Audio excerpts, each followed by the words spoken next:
Think that your natural medical grade clean skincare product is better for the environment, better for you, and going to give you healthier, more beautiful skin, even if you have to pay a little bit more? Well, I've got a news flash for you. Those are all just fancy marketing terms used to get you to buy their products. I'm Dr. Mary Alice Mina. I'm a board-certified dermatologist, and welcome to my channel, The Skin Reel. This is where I give real people, real skin education and guidance so that you can make informed decisions about your skin health. Sound good? Let's dive in.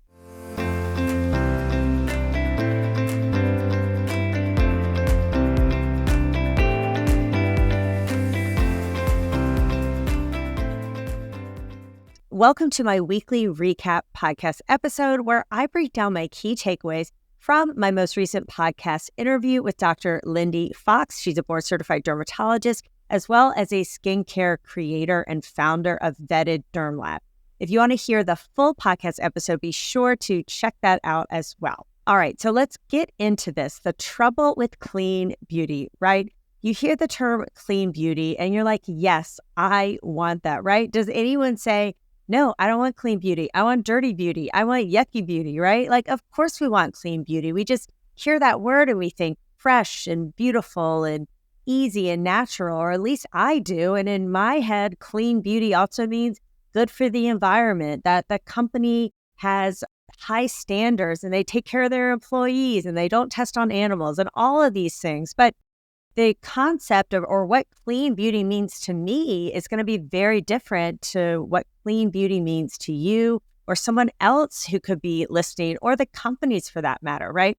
There is no standardization with these terms that we see used time and time again with skincare products. And the companies use that to their advantage, right? Because they know that things mean different things to different people. They know that the term natural is really appealing to people. And so you're going to be more inclined to buy something that says natural or clean on it versus something that doesn't say that or says highly manufactured, right? Like people aren't going to want to buy that. But unfortunately, or maybe fortunately, I guess, depending on where you stand, the beauty industry is not regulated. This is not regulated like medications are. So people can really say a lot of things and not really have to worry about it being factual or standardized. And also, even when there are some standards, it's like with the term hypoallergenic, right? Like it's actually, the bar is really, really low. It's not hard to be able to use that term on your bottle or your package, right? So it can be so confusing, right? Already we have to deal with so many products out there. It's hard to know what to pick. And now we've got to contend with these terms that we want to believe are good and better for us. But really, in the grand scheme of things, these are just marketing terms. So just a few examples, right?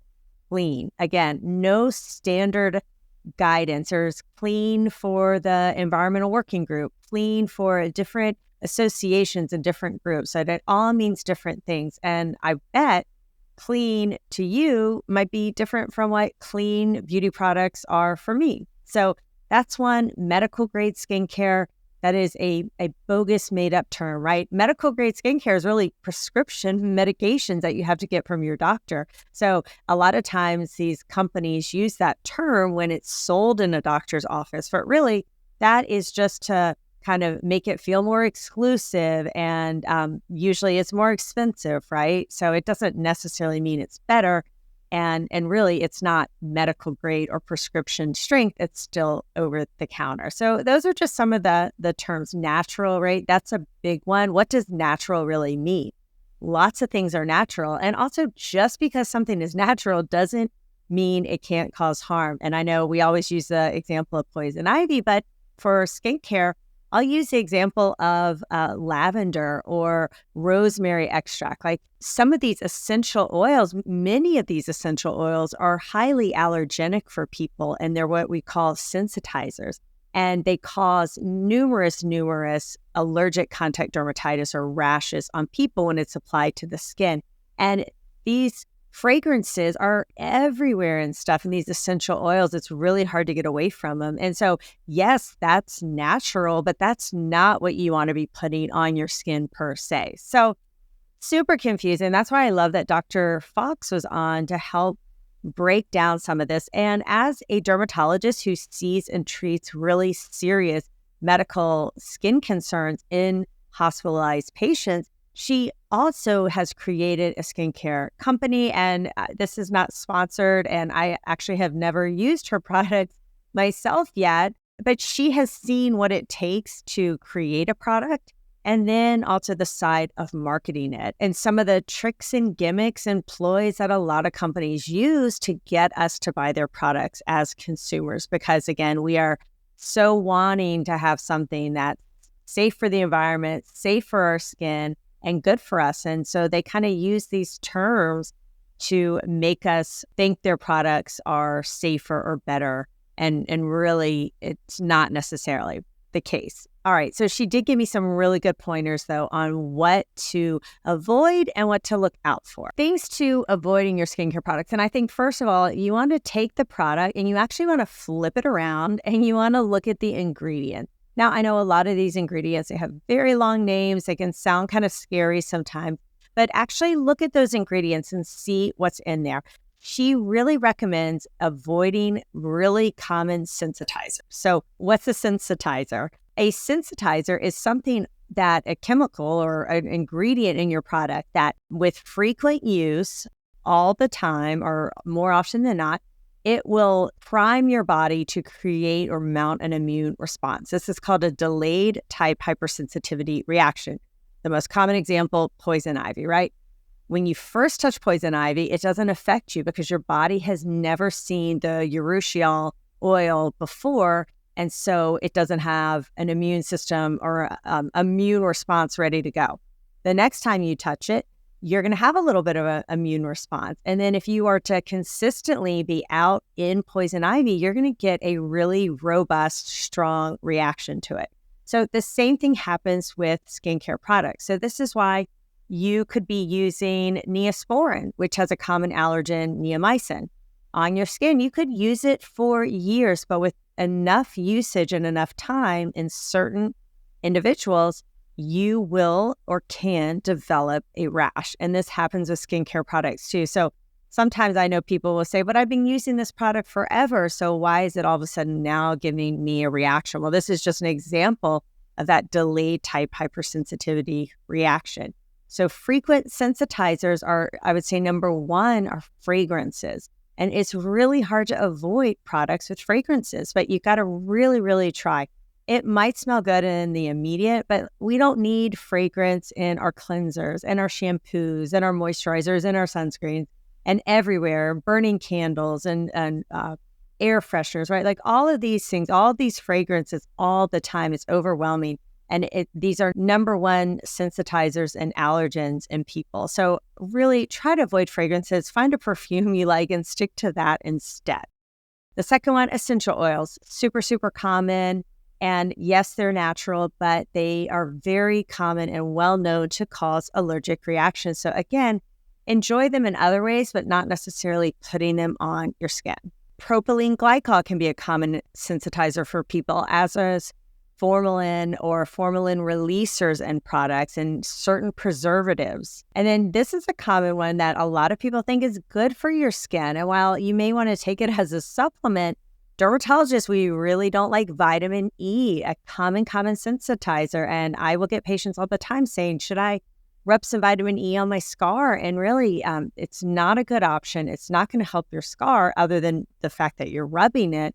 And again, it can set you up for an allergic reaction. So just learning what some of these sensitizers are and trying to avoid them can be really helpful if you have sensitive skin. This is another great pearl that Dr. Fox shared, is that you can do your own sort of patch testing. So patch testing is what we do when we want to determine what someone is allergic to. We put, 100 of different products on someone's back. We tape it on, we leave it on for 48 hours, and then we look. So what you can do at home, especially if you have sensitive skin, is to take a little bit of your product, dab it in your elbow or your inner part of your arm, and put it under occlusion. So you could even put a little Band-Aid over it and put it in the same spot every single day for about 1 to 2 weeks and see what happens. If your skin doesn't react, great, you are safe to use that product. But if you develop a rash or even like a welt, like a hive there, you're going to want to avoid that product. And then, unfortunately, it doesn't tell you exactly which product or which ingredient you are allergic to, but a lot of times you can show that to your dermatologist, or you can kind of deduce based on the most common ones, which of the ingredients in that product was an allergen for your skin. So that's a great tip for someone who has really sensitive skin and they're trying new products. Do a little patch test on yourself and do a little test. Try it out before you start putting it all over your face and really develop a severe eruption or rash there. Dr. Fox did give some tips on what to look for with products and with your skincare.